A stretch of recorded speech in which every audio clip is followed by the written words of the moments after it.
हमार सैया बुरबक काम चले धाका धक हमार खुल गई लक।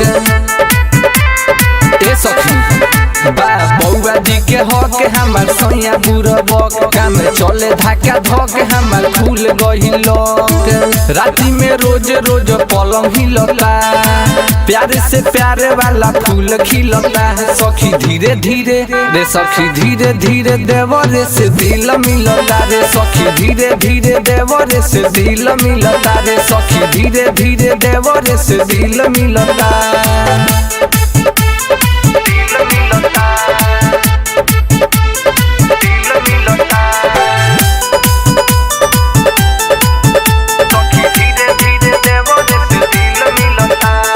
देवरा हमार बाहुसियार किन के देवेला सोरह सिंगार खियावे दाल भात रहे हमरा साथ प्यार करेला जब हो खेला रात।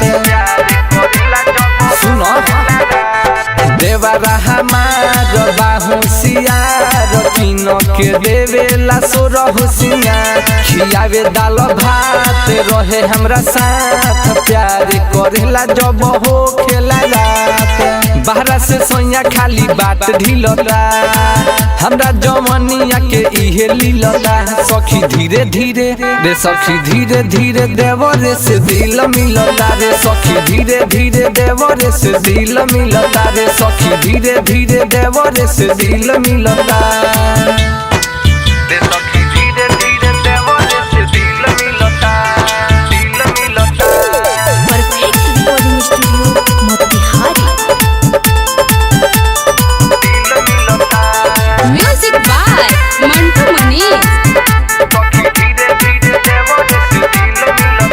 रसदार बाटे हो मजेदार बाटे हो राइटर किसानी दिलदार बाटे हो और जुड़ा जा धरेला पाजा लाज तनी लागे जब मिलेला मजा।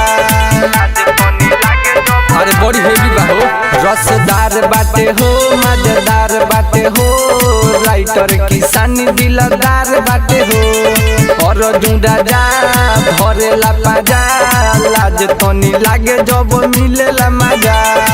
हम काटी गोभी प्याज छिलता हमरे ला झुलाई डिजाइन सिलता सखी धीरे धीरे रे सखी धीरे धीरे देवरे से दिल मिलता रे सखी धीरे धीरे देवरे से दिल मिलता रे सखी धीरे धीरे देवरे से दिल मिलता।